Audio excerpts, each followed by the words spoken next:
Selamun aleyküm ağam. Salam. Bir karar toy mekanına hoş geldiniz. Gelin ağam, hizmet.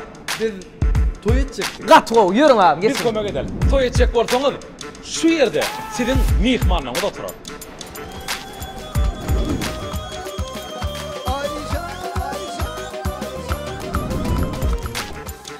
Emin, palyal naharlar ağam. Bu des şeyranı dini, bu des yarmanı dini, bu des şeyranı dini, bu des yarmanı dini. Ağam, derdi yurdumuzun parlak yıldızları, aydın aydarlar.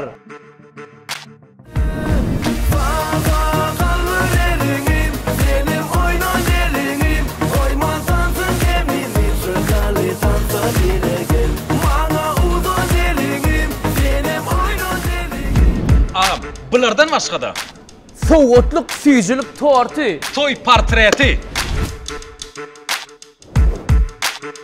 dondurma. vah, acayip toy bedegleri. Ağam, 10 adama boş yer soğuyor. Yukarı dereceli hizmetçilerin hizmeti. İnkol yer ağam. Bu lokantiski ittifilşi.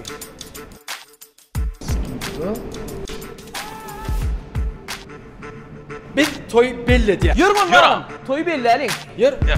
Yer belli.